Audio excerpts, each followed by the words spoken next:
सल्लल्लाहु अलैहि वसल्लम। सारे दोस्तों का की हाल आ।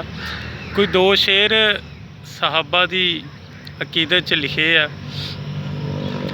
ते सुनो जी कि चला एक सिलसिला दसा मैं,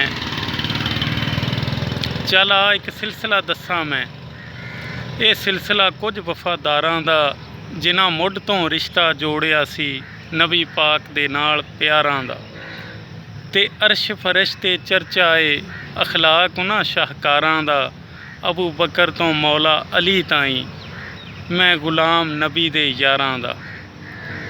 ते एक होर शेर आ कि जदों हरफ ब हरफ तारीख पढ़ी, जदों हरफ ब हरफ तारीख पढ़ी, मैं डिठे अजब नज़ारे ने, कुछ इंज दे मुखलस लोग पढ़े जेड़े नबी नूं बहुत प्यारे ने, ते अबू बकर तो मौला अली ताईं हक सच दे सब मनारे ने, अखलाक वो सारे दे सारे मेरे नबी दे यार सितारे ने, रिज़वानुल्लाह अलैहिम अजमाइन।